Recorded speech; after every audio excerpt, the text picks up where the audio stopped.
le christianisme ne tient sur rien, aucun fondement, si ce n'est le syncrétisme. Je prends un exemple assez simple. Si la Grande Loge du Gabon fait sortir la liste de tous ses adhérents, on va trouver beaucoup de pasteurs. Si la Rose-Croix du Gabon fait sortir la liste de tous ses adhérents, on va trouver beaucoup de pasteurs, beaucoup de prophètes. Si la Kabbale fait sortir la liste de tous ses adhérents en Israël, on va trouver beaucoup de pasteurs qui sont kabbalistes, qui partent prendre le sel, les eaux, tout ça, les présidents des fédérations des chrétiens, les présidents des grandes églises, tous, beaucoup sont dedans. Si les animistes gabonais, togolais, béninois, camerounais font sortir la liste des gens qui viennent les consulter pour avoir le pouvoir pour remplir les églises, on aura beaucoup de pasteurs.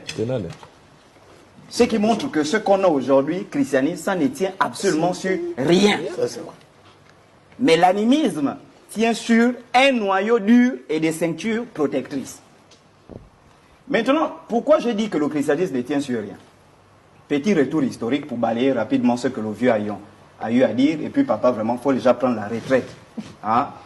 Ça, c'est vraiment pour des raisons de santé, pour des raisons parce que la pression de tout ça, il faut déjà essayer de te reposer pour que Jésus ne te prenne pas peut-être sur le plateau. On va dire on l'a tué, on a envoyé un fusil nocturne. On a envoyé le fusil nocturne. Pour revenir, je fais un petit balayage historique pour balayer rapidement ce qu'il disait. Que Dieu, c'était le Dieu des Juifs. Et c'est un discours qui est très grave à l'Église. Je parle en tant qu'ancien chrétien. On nous dit, Dieu est venu chez les Juifs, c'est quand les Juifs Dieu s'est rendu compte qu'il a été rejeté par les Juifs. Il s'est tourné désormais vers les Africains. Bon, maintenant, pendant ce temps-là, ces Africains-là, ils étaient où? Quand ces Africains-là mouraient, ils partaient où? Moi, je vous dis, et c'est un discours que je tiens toujours, le christianisme, quand l'Europe s'est christianisée au IIIe siècle, 395, lorsque l'Empire romain se disloque en deux, l'Empire byzantin et l'Empire romain d'Occident se divisent, la fin de l'Empire romain, 476, de 476 jusqu'en 1492, date à laquelle les Européens débarquent en Amérique, il y a pratiquement 1000 ans. Et ces 1000 ans-là sont caractérisés par la christianisation de l'Europe. Et cette christianisation de l'Europe a entraîné un déclin complet de l'Europe sur tous les plans. D'ailleurs, à l'école, on nous a enseigné que c'était des âges sombres pour l'Europe. Le Moyen-Âge. Le Moyen-Âge. Sur le plan politique, c'était catastrophique. Sur le plan économique, catastrophique. Sur le plan social, spirituel, religieux, c'était catastrophique. Il n'y a que deux institutions qui s'enrichissaient. Il y avait l'Église et il y avait les rois. Et d'ailleurs, l'Église et les rois, et d'ailleurs, c'est même l'Église qui dirigeait parce que... Qui adoubait les rois? Qui adoubait les rois.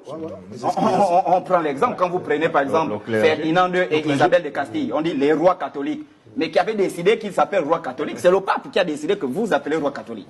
Est-ce que vous voyez? Quand vous regardez cette période-là en Europe, l'Europe est dans le chaos total. Mais parallèlement, regardez la prospérité de l'Afrique à cette époque. Les grands royaumes qui existent. Est-ce que vous voyez un peu? Avec le Mansa Moussa qui est l'homme le plus riche de l'histoire de l'humanité. Tout à fait. Vous prenez à partir des 1000, on a le royaume du Mali, qui est un royaume prospère, bien organisé, avec des religions, des structures. Pendant que l'Europe est en déclin. Des universités, pendant que l'Europe est en déclin. Tout le reste. Vous prenez, par exemple, vous avez le royaume du Tékour, le Sénégal actuel. Vous avez des grandes civilisations telles que les Soninké, les Soso, les Mandingues, les Aoussa, tout ça. Vous prenez en Afrique centrale.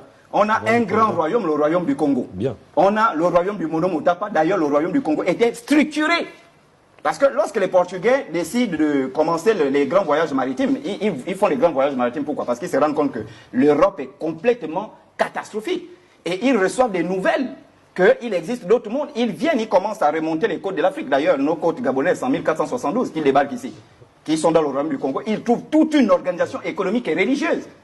Mais le problème, lorsqu'ils arrivent, par exemple dans le royaume du Congo, ils vont trouver nos peuples, les Bantous, sont régis par quelque chose, l'hospitalité. Ouais. Et d'ailleurs, c'est profitant de cette hospitalité-là qu'ils vont nuire. Même jusqu'aujourd'hui. Jusqu'aujourd'hui. Et justement, c'est ça.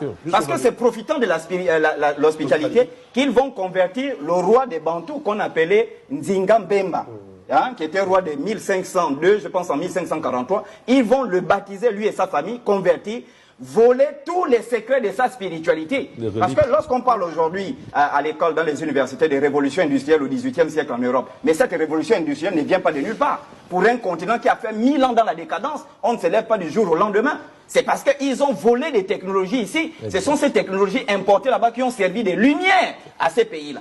Afin que l'Europe va commencer à se réformer. D'ailleurs, même à remettre en cause la religion qui était absolue à cette époque.